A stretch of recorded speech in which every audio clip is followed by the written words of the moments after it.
Olá, você que nos acompanha nesse momento através de nossas redes sociais aqui da Paróquia Nossa Senhora Auxiliadora.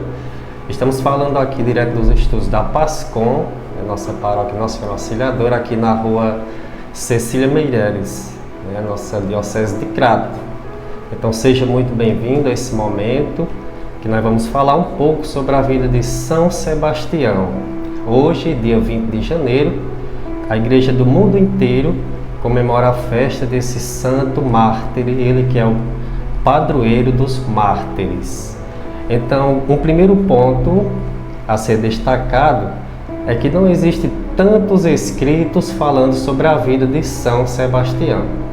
Os poucos escritos que encontramos, eles estão escritos nas atas romanas, uns documentos muito antigos, que eram escritos para contar, narrar sobre a questão do martírio, dando pouca ênfase a quem era martirizado e dando muita informação àquele que era a causa, aquele motivo do martírio. Então, há um primeiro ponto a ser comentado. Então, São Sebastião nasceu na cidade de Narbona, na França, do ano de 256, na cidade de Narbona, cidade do seu pai. E depois, quando muito pequeno ainda, com sua família, ele se mudou para a cidade de Milão, na Itália, a cidade natal de sua mãe. E lá ele teve uma formação cristã, de uma forma escondida. Naquele tempo o cristianismo não podia ser divulgado, As pessoas não podiam dizer que era cristão por conta da perseguição romana. Então a sua mãe o instruiu e lhe conduziu ao cristianismo, passando assim, transmitindo a sua fé. E o seu nome Bastião, é um derivado do grego, que vem de Sebastos, significa divino, venerável. Ainda muito jovem, Bastião resolveu ingressar-se na vida militar. Seguiu a carreira do seu pai, que era um soldado do exército romano.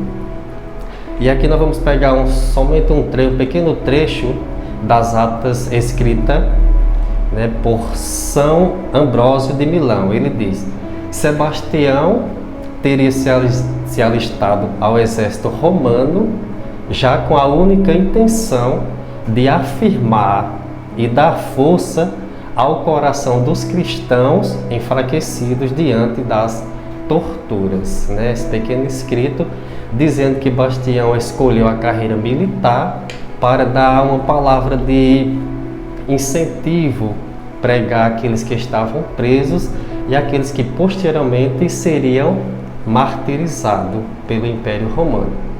E Bastião, ele por conta de sua conduta, de sua carreira, ele alcançou um alto cargo no exército romano, chegando a ser um primeiro oficial, ou seja, ele fez parte de uma guarda pretoriana, aquela guarda que cuidava da defesa do próprio imperador.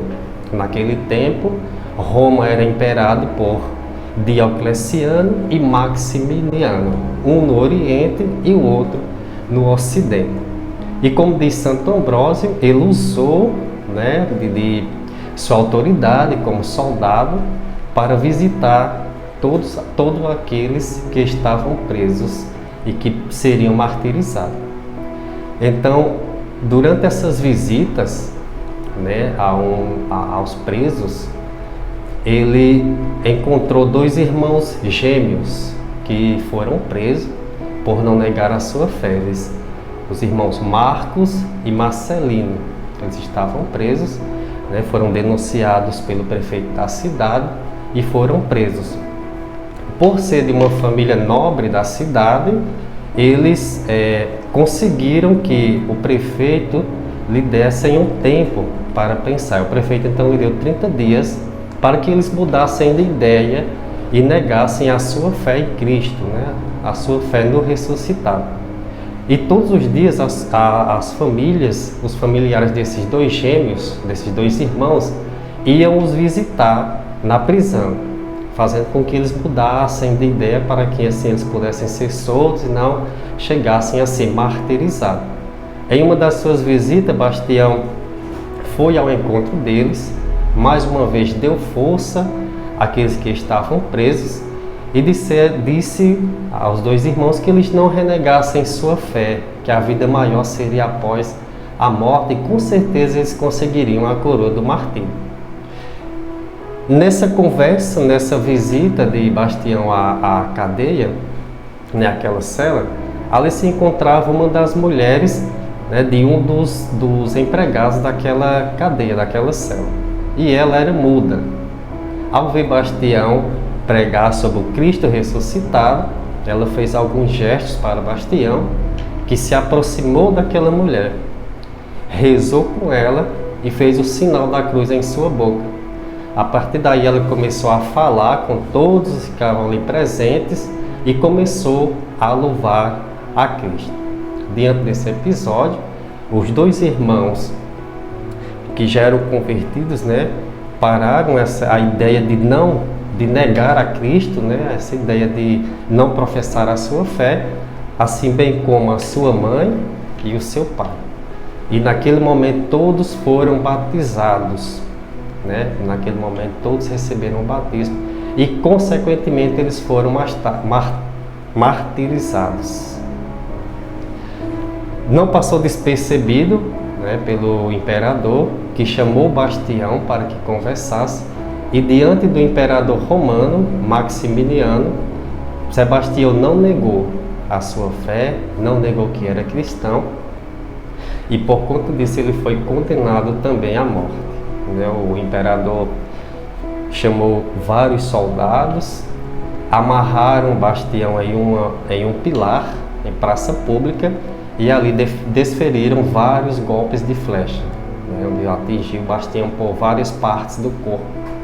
E ali, todos acreditando que Bastião estava morto, abandonaram o seu corpo e foram embora.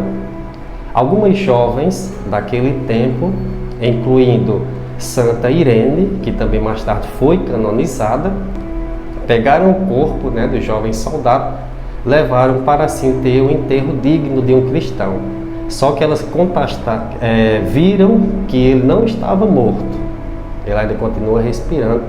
Levaram o corpo do jovem para casa, cuidaram até ele se restabelecer, né, voltar toda a sua saúde. Quando Bastião se recuperou, mais uma vez ele foi até o Império, né, até o imperador romano, e mais uma vez pediu que ele cessasse essa perseguição aos cristãos. E enfurecido, de raiva, de ódio, sem entender também, né, acreditava-se que Bastião já estivesse morto, mas sem entender, mais uma vez condenou Sebastião à morte. Dessa vez, ajuntou-se um número maior ainda de soldados e ele ordenou que Sebastião fosse apedrejado, fosse espancado até a morte. E que dessa vez esperassem Sebastião morrer e jogassem o seu corpo em uma fossa, para que assim ninguém pudesse, né, ajudar ou até mesmo fazer um enterro digno de um cristão. E assim aconteceu. No dia 20 de janeiro do ano de 288, entre os anos de 330, ele foi martirizado, morreu e por ordem de Maximiano ele foi jogado em uma fossa funda para que ele não pudesse ser enterrado.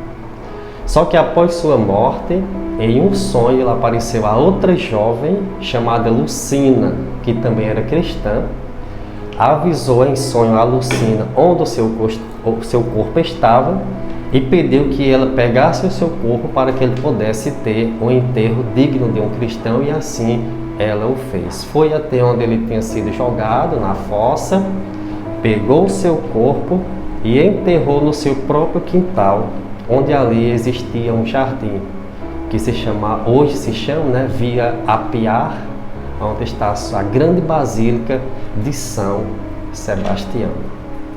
E a sua veneração, o seu conhecimento, né, se espalhou né, por todo o mundo. E hoje, no dia 20 de janeiro, estamos aqui para comemorar esta data, né, junto com toda a igreja do mundo, a igreja católica, o dia de São Sebastião. Então, nossa diocese também temos a graça de ter algumas paróquias, né, algumas áreas paroquiais em honra a São Sebastião. Lá em Nova Olinda, temos a paróquia de São Sebastião, assim como o nosso querido e amado Padre Luciano, um abraço para Luciano. A área pastoral também Dom Quintino, que será elevada à dignidade de paróquia também hoje, no dia 20 de janeiro. E em várias outras paróquias, né? Em Mauriti também, em Ipalmirim, ou seja, é um santo de uma grande veneração. Então, para nós hoje é um momento de alegria e que você também possa pedir as suas intercessões a São Sebastião. Esse foi o momento, né, de uma pequena conversa em relação a São Sebastião. Estaremos trazendo, né, destacando alguns santos para você. Então, muito obrigado você que nos acompanhou, né, nesse momento, e nós esperamos você em nosso próximo encontro, aqui direto de nossa paróquia de Nossa Senhora Auxiliadora. Muito obrigado pela participação. São Sebastião, rogai por nós.